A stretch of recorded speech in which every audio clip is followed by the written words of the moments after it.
just get really good at the basics, major in the basics, minor in the marginal gains, and do what's repeatable and sustainable over time. And that's going to get you 90% of the way there.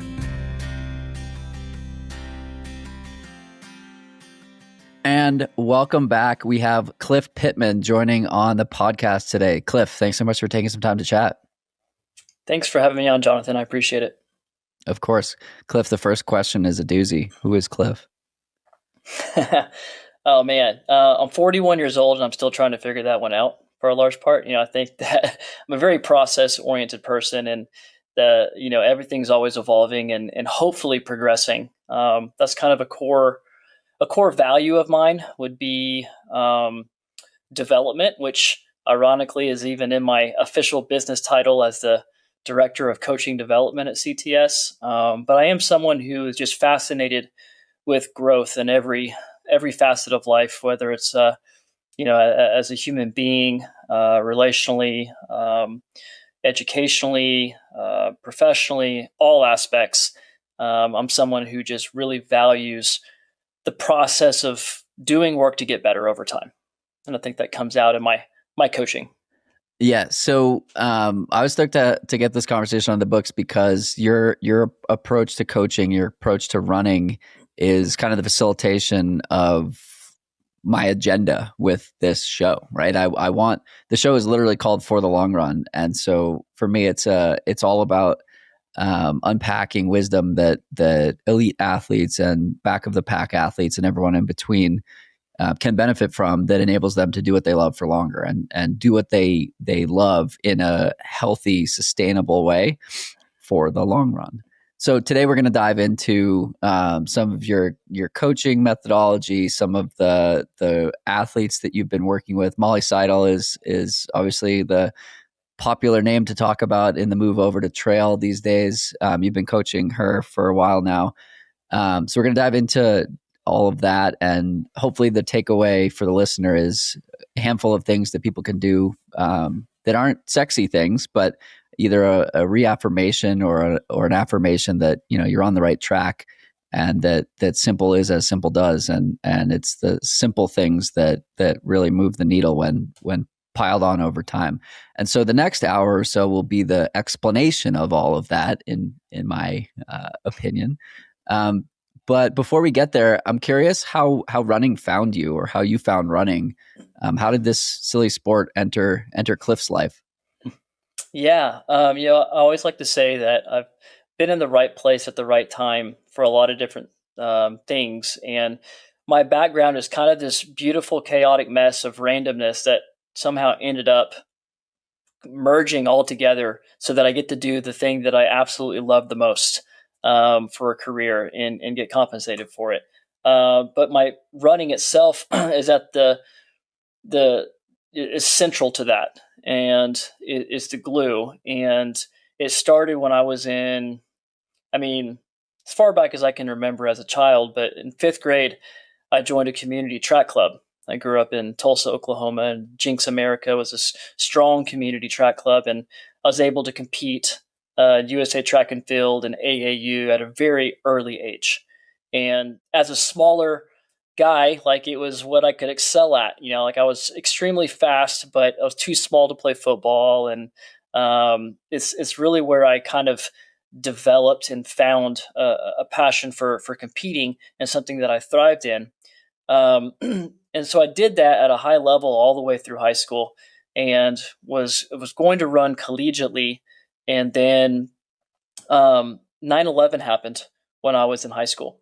And so that kind of changed the trajectory of what my plans were, from going to I'm going to go run in college to, okay, I'm going to enlist in the military. And so I was so young that I had to have my mom sign a permission for me to enlist in the Army, and went to basic training and all of that, and ended up turning into this 10-year career. But running stayed, a focus even in that time. And that's really where I got into coaching, actually, because I was an Army fitness trainer, and I just had a passion for developing others. And then that continued to stay part of my career path, even beyond the military. I did a stint in corporate America, 5 years there, gained some business experience in different areas, but was still coaching on the side. And then coaching eventually was what replaced my income in those corporate roles, so I could do it full time. So then ended up reaching out to Jason Koop and asked him if he'd coach me with the condition of mentorship as a coach. He agreed to that. And then after about a year of that relationship, he invited me to come join the CTS team. And then a few years later, this leadership role opened up for me to merge all this background with military, running, coaching, talent acquisition, business development, all into one role.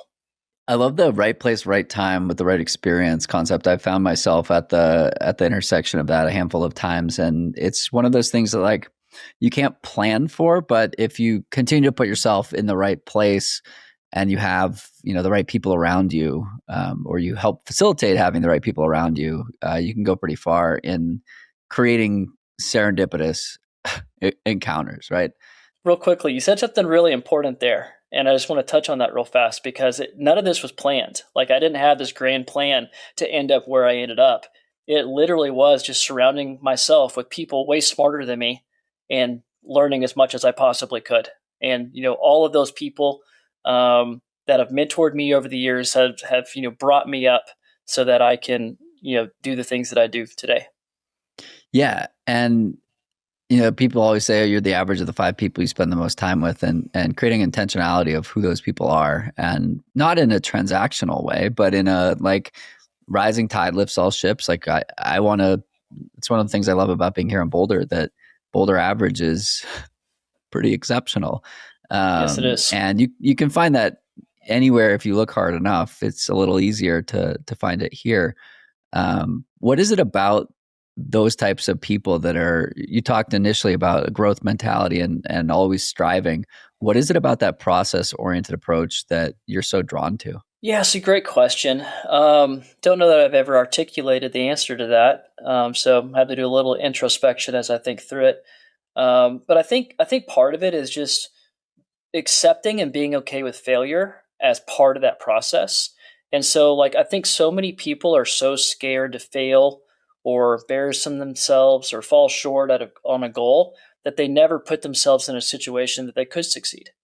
And like failing is, if there's a chance of failure, that actually is enticing to me. Like that's how growth happens, right? Is we get in those scenarios that force us like to become the person capable of achieving something. Like that's the whole reason behind goal setting. Like if you want to set a goal, you set a goal that's beyond you, and then you grow into that person that's capable of achieving it. And if you make it all about the process, it's okay if you fall short, because like if you start out on say a scale of 1 to 10, the goal is to become a 10 and you're at a 1 and you become a 7 and you fall short, well, you're a 7 now instead of that 1 in that particular domain. That's a win. And then you just stack it, and then you set the next goal, and you just keep growing.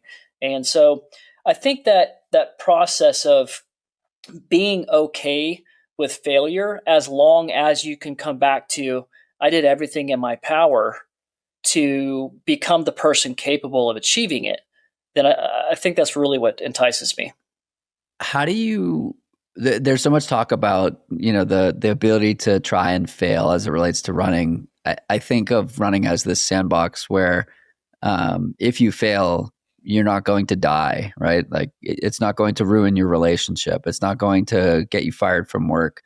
But there are other arenas where it is so important to try and fail. And in the right, if you look at like corporate America, for example, in a high trust team, you're expected to, or it's okay to fail, because that means, as you were saying, that means you were going above and beyond and trying things that haven't been done before. And I've been a part of teams where like the expectation is that you're doing things like that, because without doing things like that, you don't grow and the company doesn't improve and whatnot. How do you look at running, or do you look at running as it relates to your work with athletes in helping them explore running as this sandbox for trying and failing and trying and failing and trying and succeeding so that they can apply that same methodology to other places in life? Like, how does that manifest? Yeah, there's so many synergies there with ultra running and life in general. We have so much time that we spend out on the trail training, and also so much time out, in the mountains or on the trail in a race environment. I've heard people say that it's kind of synonymous with a day in a life of, having to adapt and deal with setbacks and problem solve and overcome and highs and lows. And this is certainly a natural thing to kind of bring these two together and build synergies there and parallels. And you certainly see it whenever you're trusted with somebody's training as a coach. You see the self-efficacy change over time as they build new fitness. They do things in training they didn't think they were capable of. They are equipped with new strategies, nutrition, new hydration, psychological frameworks. All of these things, as they become more confident athletes, you can see it transpire in their lives as well, and how they communicate, or sometimes they'll share experiences that are happening outside of the training process. So I think that, and vice versa too. Like, if you have an incredibly confident individual who is new to the sport and they have past experiences where they've had to adapt and overcome, then you see that translate into skill sets in ultra running as well. So I'm not sure that I actually answered your question, other than just like affirming that I observe it. Yeah.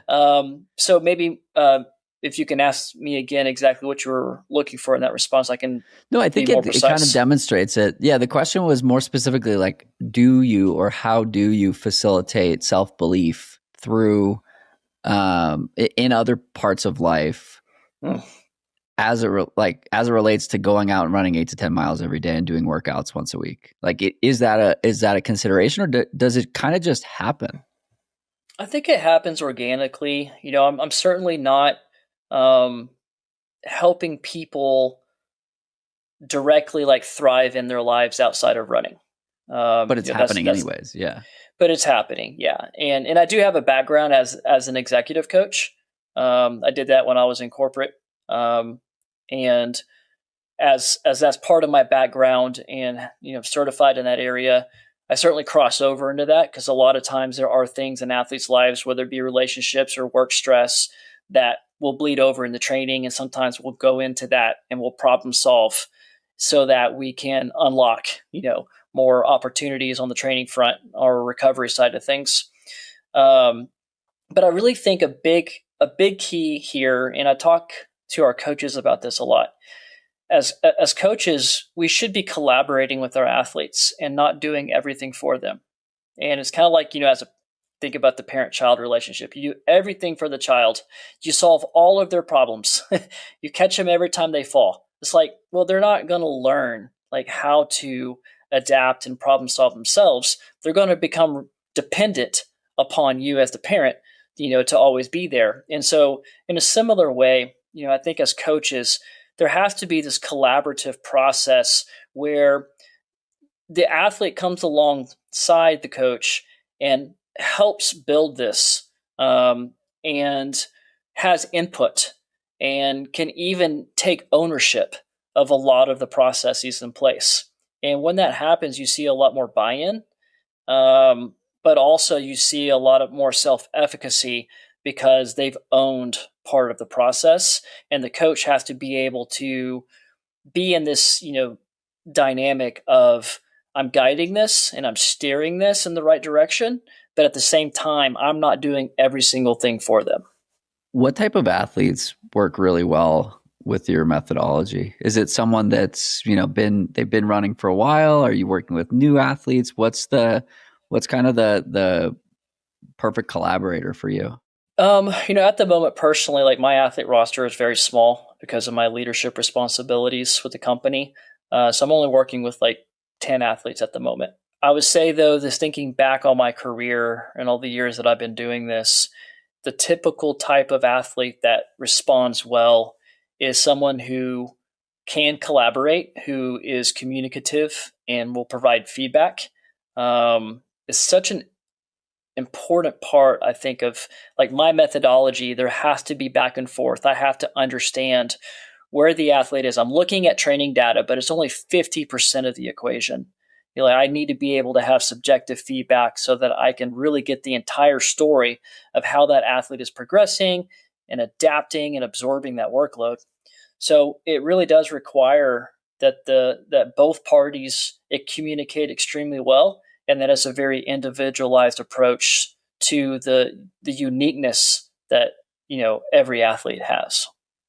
What role does technology play in that versus Huge.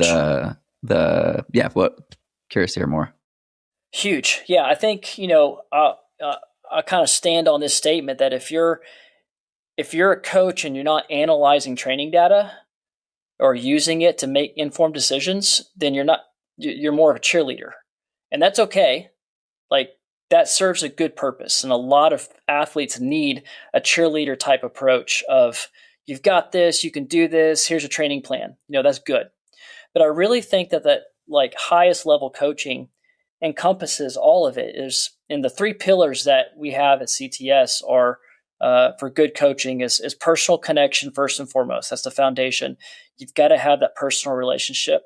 Second is evidence-based training principles and applied sports science. So it has to be like, you have to ensure that what we're doing has evidence to support it. And then three, like triple thresholds, right? Right. Yeah, exactly. And then the third would be advanced technology and data analysis in order to inform decisions. And so when I'm looking at technology and I'm analyzing data, I'm always looking at so many different angles. Like I said, subjective feedback is a big one. Like, that's huge. But I'm also looking at data trends, both at a macro level, and I'm looking at very much more acute data sets at a more micro level. But all of it tells me the story so that I can zoom out at this 30,000 foot view and say, okay, most likely here's what's happening based on all of these different inputs. And the data is 50% of that. You guys use Training Peaks too, right? We do. How does that platform help support the work that you're doing? Yeah, absolutely. So there's a lot of really good platforms out there. Training Peaks has been around the longest.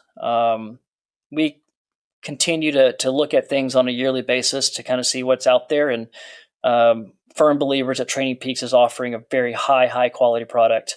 What it does is it gives us a platform to prescribe training and then be able to get the information back from the devices that are measuring, the work, and then be able to have calculations to measure or quantify stress at the acute level and at the chronic level, so that we can leverage that information to inform training decisions, both in terms of applying like good periodization or progressive overload, and making sure that our work to rest ratio or stress and rest is appropriate. And it gives us a good platform to not only prescribe it, but also to analyze it, to look at it on the back end.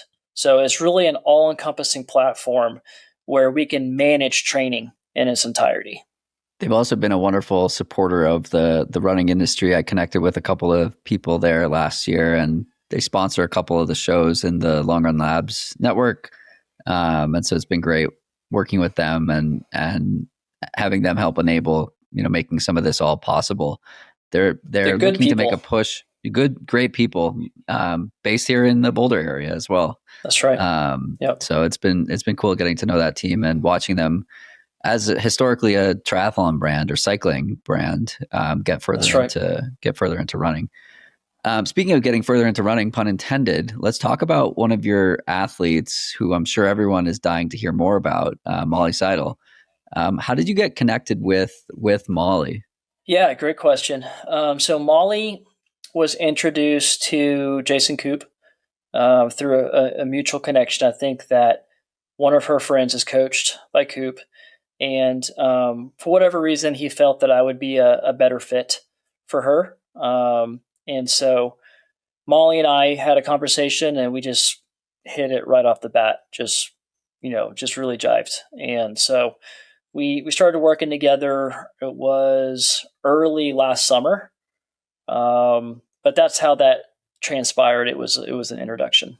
And so we saw her sign up or start, but not finish New York, if I recall, and then all eyes on Black Canyon, where many of us know how that went.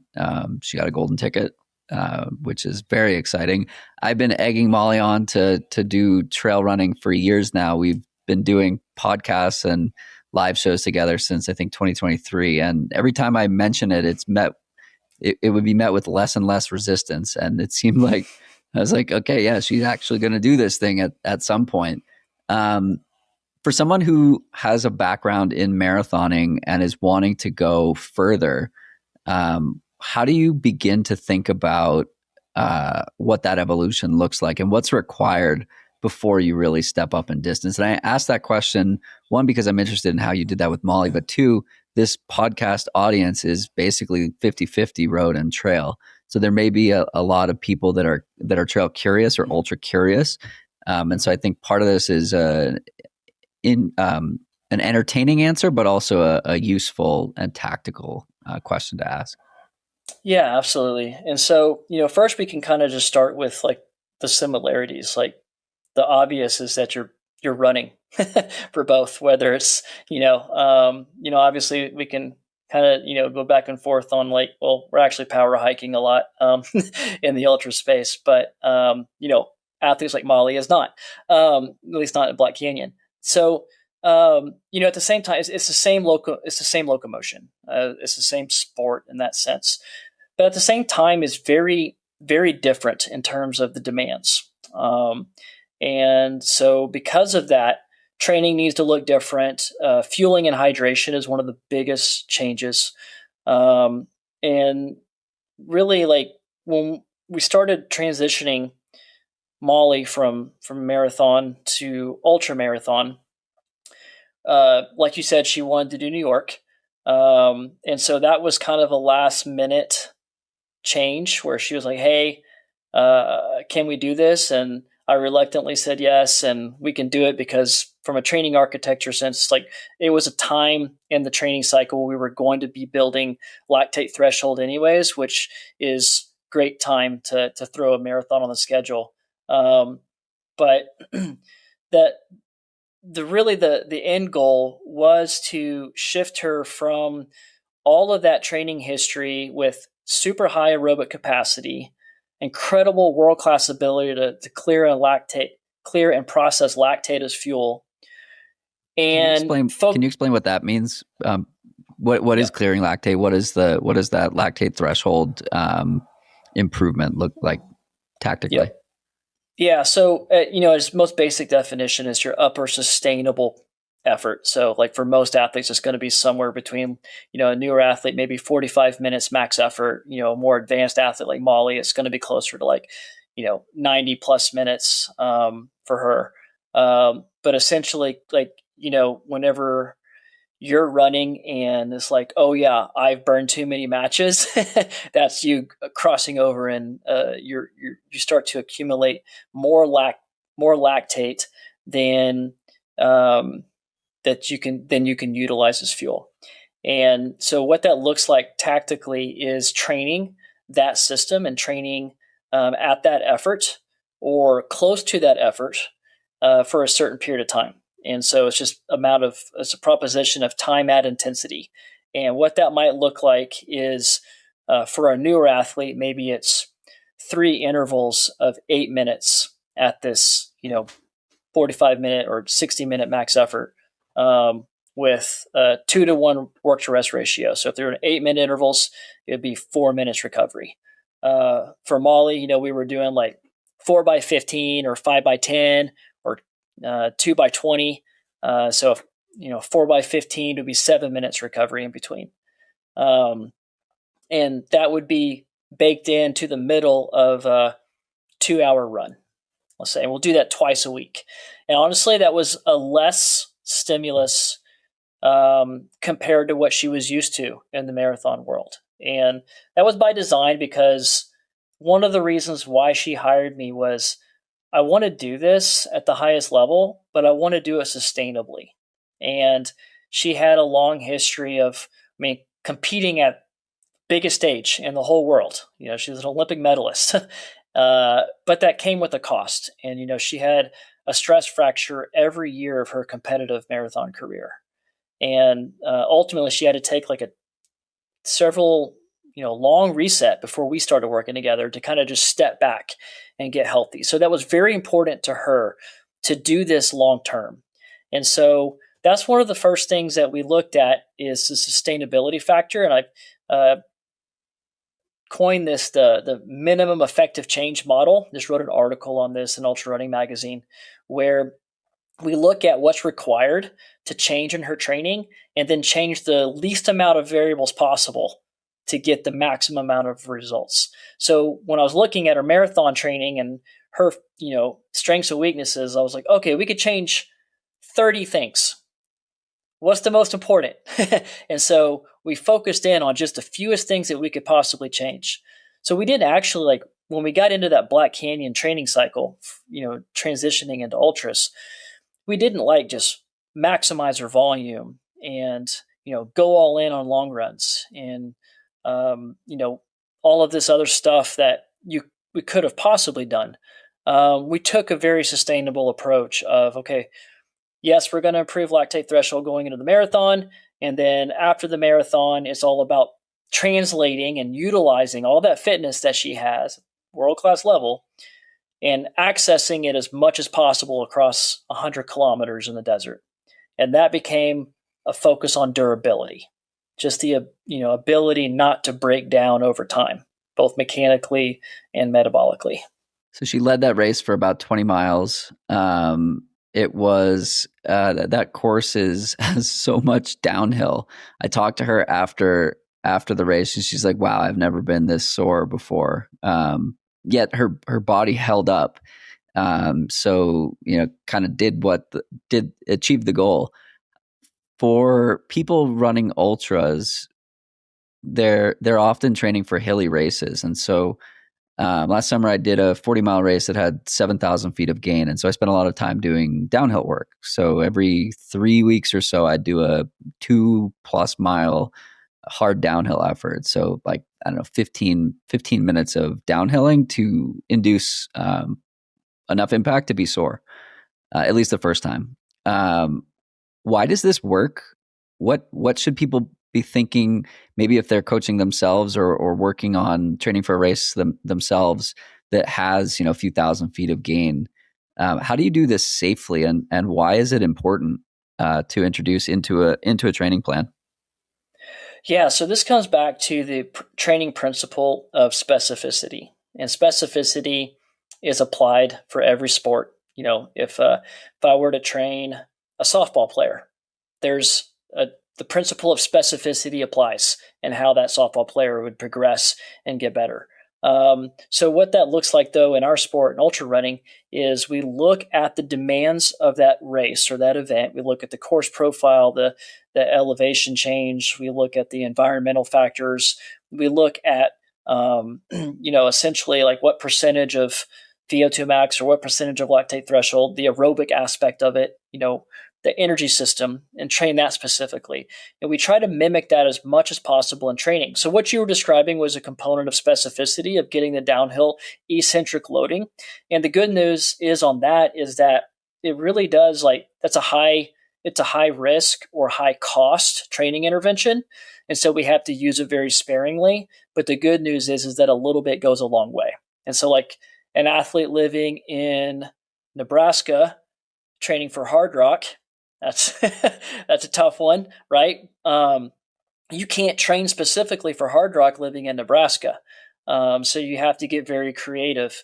So one thing that like I would do for an athlete living in Nebraska training for hard rock is, if possible, about 4 to 5 weeks out from race day, if we could get them on the course or in a similar environment, even if it's just getting them into the front range, so that they can get that downhill and have a super compensation of high volume training camp, and get those adaptations that will carry over into race day with that minimum effective dose concept.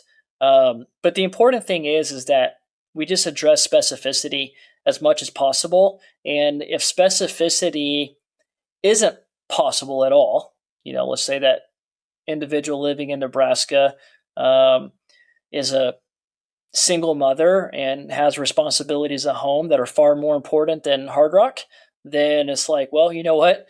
We're going to get as fit as possible, and we're going to be okay with just missing, like leaving a little bit of performance on the table.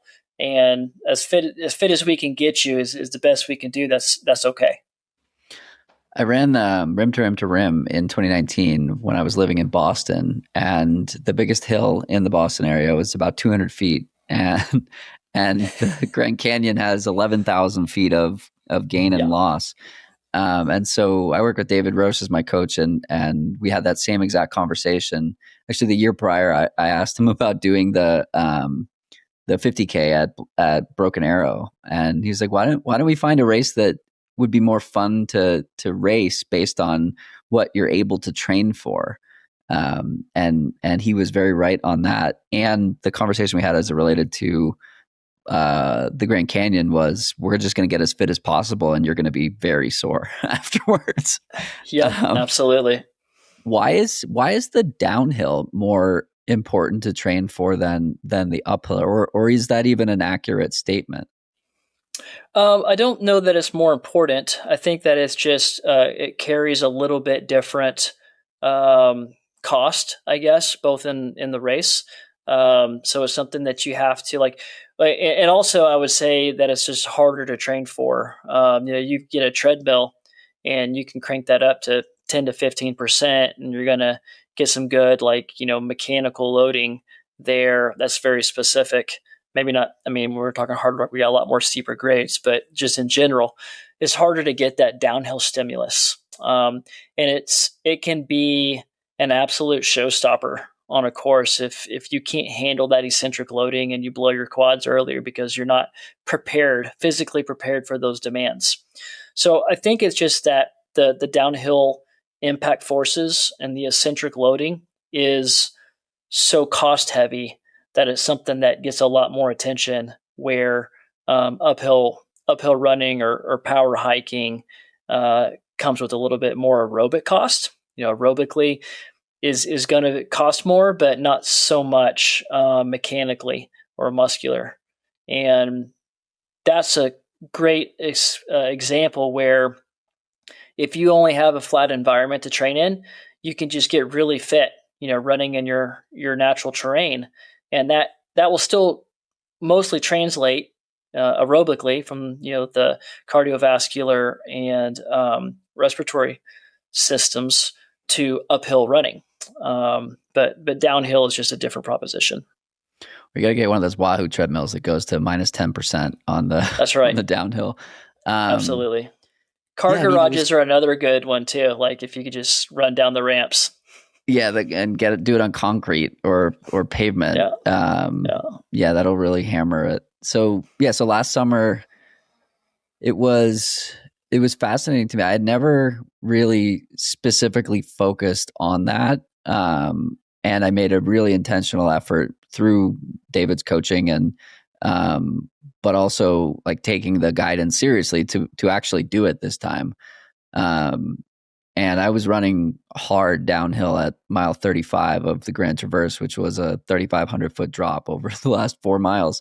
And it was wild to me, like how durable I felt, and how strong I felt when other people were literally walking backwards because their quads were so blown. And so it's one of those, to me, it was like one of the most noticeable tweaks to training that doing that, staying healthy while doing it, again, every 3 to 4 weeks at most, made a profound impact on race day, particularly late in the race, as it was a downhill finish. 100%. Then I crossed the finish line and I saw two of your athletes, Zoe and TJ, and was greeted by great people, great people at the finish line. I want to talk about Zoe, actually. Okay. Zoe started working with you, and she had a career change around the same time, and then came in second at Leadville that next summer. Can you talk about the influence of like stress? Is the concept of stress is stress, and how an appropriately planned training program accounts for life stress? Yeah, you bet. And just to be clear, I didn't coach Zoe when she finished second at Leadville. I started working with her after that. But yeah, so stress is stress, and we kind of coming back to data and subjective feedback is really important to be able to capture that in its entirety. And I'm a big fan of tracking HRV and resting heart rate, like resting physiology, because life stress shows up in those metrics. And it's a good way to be able to kind of go back and look at things. If you zoom out again, look at the bigger picture and see the trends, you can always tell when it's like, okay, well, training wasn't super stressful this period in time, but we've got this like decline and even going below, your average range of HRV, or even increasing resting heart rate. Like, what's going on in this time, of life? And you can see life stress show up in the numbers, especially with somebody like Zoe, who is like an absolute workforce, where she will just put her head down and she will train. And she will do anything that's asked of her, and she will do it with the highest level of excellence. And so, like, with her specifically, it's always just making sure that we have, she does a good job of just checking in regularly, with calls. And I always have to be intentional with just asking, how are you doing? Talk to me with this, because she is like just a trooper. So I think it kind of, comes full circle here back to, yes, data matters, but the subjective feedback is really important. And as a coach, you have to be able to identify those personalities who are just workforces. And if you suspect that they're just going to soldier through something, try to uncover it. Try to have those meaningful conversations, human being to human being. How's life going? And things like that. But aside from that, really it comes back to like, okay, we have very specific purposes per workout and per training block. And as long as we're meeting those objectives and the intensity is appropriate and we're not, underperforming or under recovering, then typically that means that the athlete is responding well to the training and managing life stress accordingly. But as soon as we get feedback that like, I'm just feeling terrible, I've had 3 or 4 runs in a row where things aren't clicking, I'm not recovering well, I'm not sleeping well, struggled with nutrition today, like all of those are just inputs and small pieces of the puzzle that you can start painting a much bigger picture here of, okay, there's something else going on if we're not able to execute the basics of recovery. Zoe manages that very well, though, so it's a hard one to talk through because she really does just execute at a really high level and manages all of her life stress extremely well. What does under recovery look like, and how would someone identify that? And what do you do about that if, let's say, you don't feel good 3 runs in a row, or you're consistently getting injured? Yeah, great question. And so one of the training principles, I think I mentioned it earlier, is the overload and recovery principle. And so in order, we've got these physiological systems and we apply stress to them. And essentially, like when you apply that stress, the body is like, oh, that was embarrassing. I wasn't prepared for that. Like I have to like get stronger now. Like, so the body fortifies itself and it builds up strength, right? And it's like, okay, next time I'm ready for this one. And so we're constantly, that's right. So we're constantly like embarrassing the body. We're applying stress and then we're backing up and we're giving it space. in order to absorb it. And that's where the adaptations actually happen, is in the recovery periods. So like on a micro scale, you do a hard workout, then it's like, okay, whatever other hours that you have remaining in your day, your body's absorbing that load and adapting and recovering. Same concept with the rest day, same concept with the recovery run. And then we zoom out and we apply this on like these mesocycles or these blocks where it's like, okay, we're going to do 3 or 4 really hard weeks where we accumulate stress. And then we're going to back off and we're going to do 4, for someone like Zoe who can train at a high level, it's like 4 days of recovery. That might be 1 rest day and 3 recovery runs. For a newer athlete, that might be a full 7 days of nothing but very easy zone 1, low stress running and rest days. That's an adaptation window. That's when you're really absorbing and adapting to all the previous workload. So whenever we see an athlete that has 3 or 4 rough days in a row, subjective feedback is like, I'm tired. And especially if you can see it in the data of, okay, yeah, you're no longer hitting your target intensities. That's why something like Training Peaks is so important for a coach, because if I don't have any data to analyze, like that's a decision I can't make. I just have to go off, just off of vibes. And so whenever I look at that and say, okay, yeah, that makes sense. We do have, and sometimes somebody like Zoe is going to say, like, I feel strong. And I see it in the data of like, okay, we probably need to rest actually, because, with Zoe, it's holding her back, like most elite athletes. So if you see that consecutive rough days in a row in the data or in the subjective feedback, we just shift into that deload or that recovery window now. Even if it's earlier than we planned it, that's okay. Because the whole purpose and the whole goal was to overload the system. And if we get there earlier than we anticipated, great. That's fine. We're just going to shift our timeline. Yeah, job done. So now we're going to shift to recovery, and then we'll bounce back and be ready for a bigger stimulus whenever you're more recovered. So speaking of job done, bouncing back for bigger stimulus, let's go back to Molly. So she finishes the 100K in 4th place. She gets a ticket because one of the women already had one. Now she's racing a 100-miler after doing 100K for the first time. How do you work with an athlete, or how should an athlete think about they've already stepped up in distance.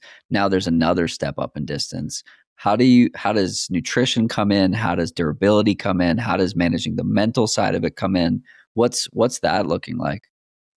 Yeah, you bet. So, with Molly going into Black Canyon, when we circled this race on the calendar, it was never the A goal for the year. It was a learning opportunity. And the goal was always to earn a golden ticket at Javelina in October. And then the big goal is for her to win Western States in 2027. And she's open about that goal. And so when we started training for Black Canyon, it was like, hey, you're really fit. and obviously we knew that, but it was translating a little bit faster maybe than maybe both of us anticipated. And so when I started looking at the data, I was like, hey, you could finish this race somewhere between like 8:15 and 8:25 on like a perfect day. I was like, that puts you in golden ticket contention. And so we went into that with the knowledge that it could have happened, and we talked about it ahead of time. And she said, if I get a ticket, I would like to accept it. What do you think? I'll support you 100%. The goal Western States is going to be the same. We're going to go out there. We're going to learn something. We're going to be okay with failing. We're going to create a mess if we have to. But at the same time, you're an Olympic medalist. You've got a world-class aerobic engine, and you're a true competitor. So we're also going to have high expectations. And she would not accept anything less. That is the standard that she holds herself to. So she has this unique balance of like humility and confidence at the same time. Confidence that she can compete with the best in the world, and humility that she's learning a new sport and trying to figure everything out on a pretty quick timeline. And that she could get, humbled in a race distance or by the competition. And she's okay with that. That's one reason why we jive so well, is I think we have very similar process to how we go about growth. So that's the mental component side of it. And then on the training side, nutrition and hydration, we brought Stephanie Howe in to really drive that ship. Yeah. So Stephanie, actually Molly raced Bandera 50K in her build up for Black Canyon, and she beat the entire field. She won it outright, beat the men. It was great, and she ran a 409, I think 409 course record there, and she even left some on the table because we didn't get the electrolytes right. And it's funny, the first time Molly and I talked, we actually were discussing some of the differences between ultra running and marathoning. And I was like, yeah, you're going to have to get used to taking in sodium. And she's like, oh, I'm going to have to eat my words. I've been on record saying you don't need it. It's like, yeah, you're going to need it in this sport. And so it was just a natural process of trying to get that piece figured out. We didn't have testing done on her yet to know like what the range needed to be. And so because of that, there was just a lot of trial and error. And after Bandera, decided to bring Stephanie in because, as a coach, I have to recognize my shortcomings. And like Stephanie is by far more advanced. I mean, she's got her PhD in nutrition, right? Far more advanced than I am. And she's won the race. Exactly. So bringing her in was like huge because she was able to take, what could have been a several month process and do it in essentially like 2 weeks. Like we got it dialed in super fast. And it was a night and day difference. And on race day, Molly executed her plan almost perfectly. No GI issues, which was huge. Only a minor setback early on hydration that she problem solved and got back on track throughout the race. So that was a big win. So it's more of the same. And, what Stephanie was able to do in a very short time frame, it'll be exciting to see what she can do now that we have a lot more runway leading into Western States. And then on the training side, it's a lot more of, we're going to revisit some of the higher intensity stuff and keep the higher end of her aerobic system finely tuned and sharp. So we'll do some uphill VO2 max work. We'll shift into some more lactate threshold work. And then the big block is just going to be a heavy focus of high volume endurance work. That's going to be very specific to Western States type course and training and environment. And she's going to go to the Western States course. And one big thing that I like to employ with training is playing around with the density of training. And so if we think about density, in a typical week, for a newer athlete, what I always recommend is like, okay, hard day, easy day, hard day, easy day. You really spread out that workload and make sure they have plenty of time to recover from it. But with a more advanced athlete who has a lot of training history and really strong systems, you have to really condense and concentrate that workload. And so for Molly, one thing we did is one big change we made coming out of marathon world was instead of protecting that singular long run on the weekend with high quality, we actually reduced the quality and we created a lot more fatigue in a small window. So it looked like 2 to 3 day micro blocks where she was having to run on day 2 and day 3 pretty fatigued. But we're, getting a higher stress per mile at that point because of that fatigue. And she's building that very specific durability that you need in order to thrive late into an ultra. So you think talking double long runs? Not necessarily doubles, but back-to-backs. And right. Yeah. And so I'm not I'll program some doubles for 2 workouts in a day on very rare occasions. No, I meant that. I meant back-to-back. Yeah. Back-to-back. Yeah. Okay. Yeah. So yeah, definitely back-to-back. And one structure we found that works well for her would be like a 3-day micro block of day 1, a high quality workout with like some intensity in there. And then day 2, stepping back slightly to like a 90-minute to 2-hour zone 2 endurance run. And then day 3, putting in another big long run. So that's kind of how we spread that workload over 3 days. And then we'll give her 2 days of recovery, to really absorb that and be prepared for the next micro block. How do you think about heat and as it relates to a race like Western States or the fact that the globe is warming and races are getting hotter, period, and there may be value in amateur athletes, doing some heat prep as well. How does that stress play a role for you in the consideration while also considering it's good for your health as well and it's fun, if you do it socially?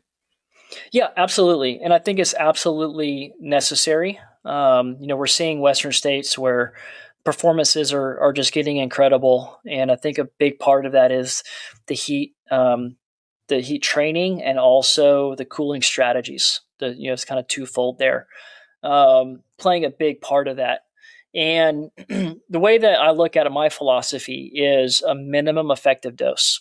And it's a very high cost intervention, a high stress. And so if we were to do heat training year round or too much of it, in the race build, then essentially what we're doing is we're saying, okay, I have to be okay with sacrificing some quality of my training in order to get this adaptation within the environment aspect, the heat aspect.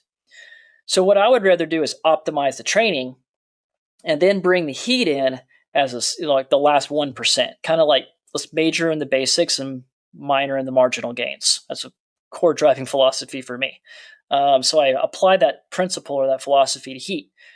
We know what a good heat intervention looks like from the research.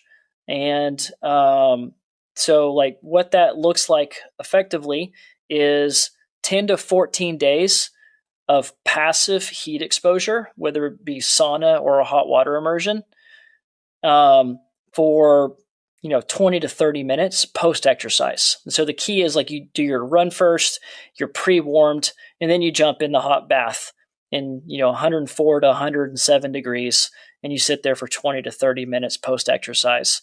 And your body can actually, in a 10 to 14 day time frame, get 100% of those adaptations, and you're not actually like degrading the quality of your training that much. And like we're going to degrade. Theory, you're in a taper mode there, so your volume is Yes. potentially about to decrease or has decreased as well.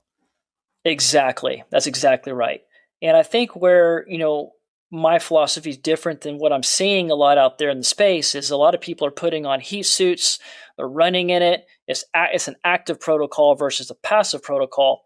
And what the active protocol does is it reduces the quality of your training, and you get the same adaptations. You still get hot, your body still adapts, and you're still prepared for the heat, but it comes at a much higher cost and a much higher risk. Yep, totally. I love the sauna. I'm in there 2 or 3 times a week, year round. Nice. Yep. And when it comes time to get out for a 95-degree run here in the Colorado summer, it's fine. Yep. It doesn't really, as long as you hydrate enough, it's fine. No. I've got to ask about carbs and high carb fueling. How does that interact with the training philosophy? Or is that somewhere where you're leaning on someone like Stephanie, who has the PhD in exercise science and nutrition, to leverage her skill set with influencing what athletes are doing? Or is it some mix of both? Yeah.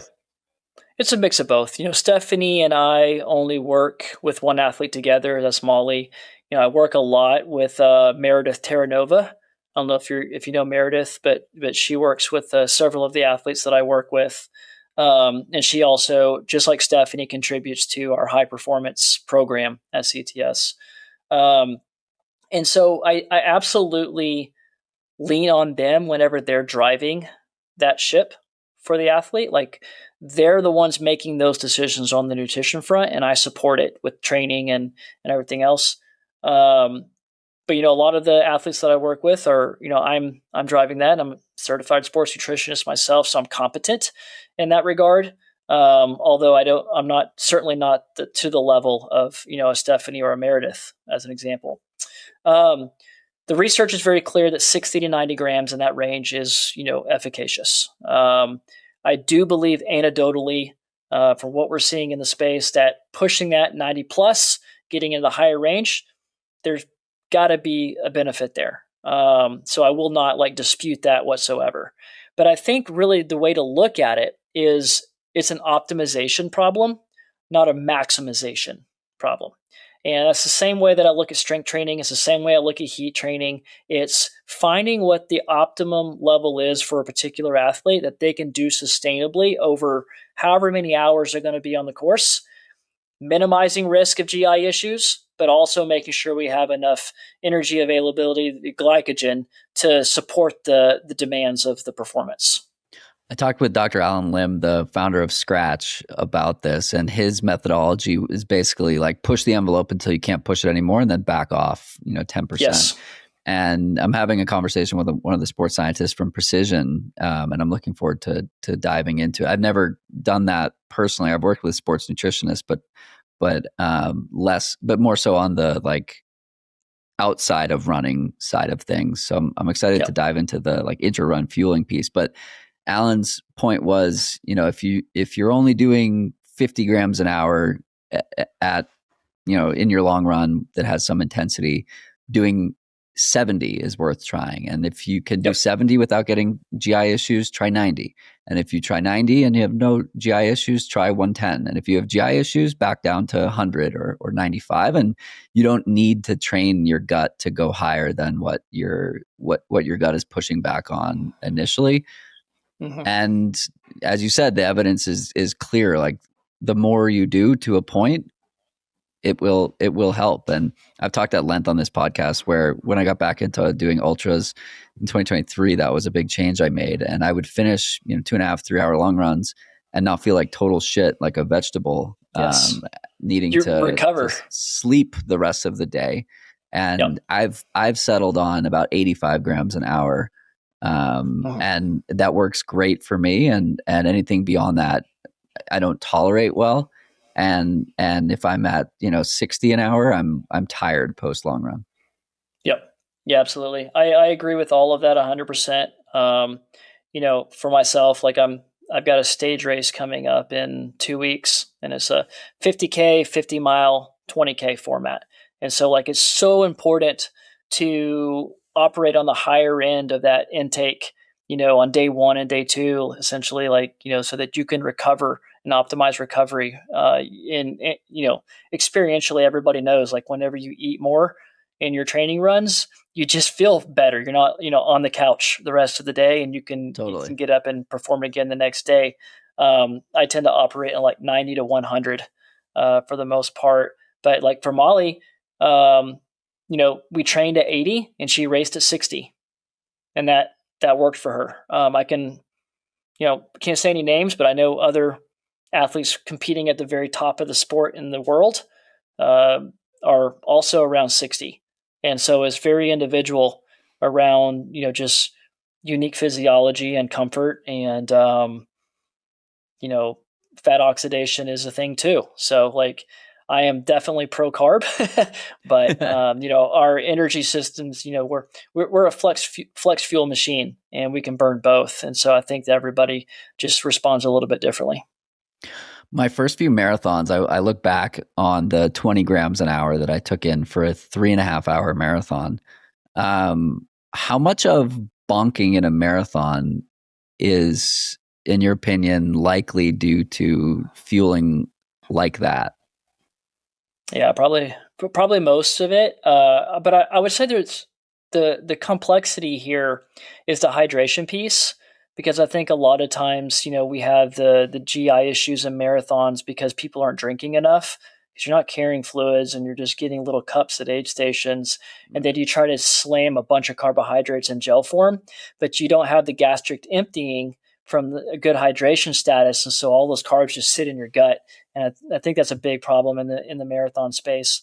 But yeah, I do think that that's a hard one to solve. And the training process should be able to tease that out so that you can really get that dialed in. You got to be trying different things in training to figure out what works and what doesn't. And just keeping a good journal is a good way for an everyday athlete to kind of get this trialed. And that's, every athlete that I work with, they essentially leave me comments and training peaks every day of like, okay, this is what my nutrition was and this is how it felt. And then we're looking through that, throughout training. And as we develop strategies, it's that information and that feedback that essentially shapes the strategy, because we know what works and what doesn't. Makes sense. Is there anything else you wanted to communicate to the audience today when you're thinking about high performance and doing the foundational or fundamental pieces really well? Yeah, I think it's just, at the end of the day, it's not that complicated. There's certainly complexity mixed into the sport as a whole. Like, our bodies are insanely complex, but at the end of the day, it's like stress and rest. We're just applying stress and we're making sure we can recover from it.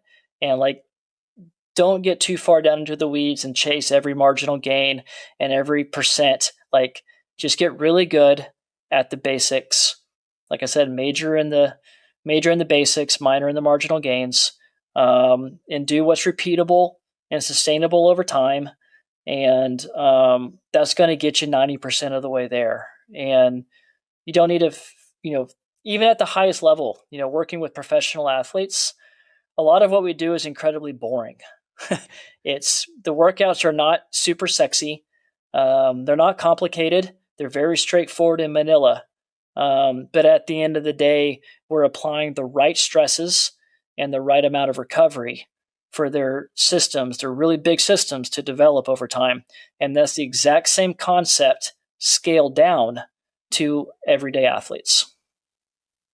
Cliff, this has been a blast. As we talked about, the whole goal of this podcast is to help people do it for the long run, and explaining that. and dialing in that the fundamentals are what really get you there, and then having evidence to support that really helps me with my agenda of helping people understand that the only secret there's no secret.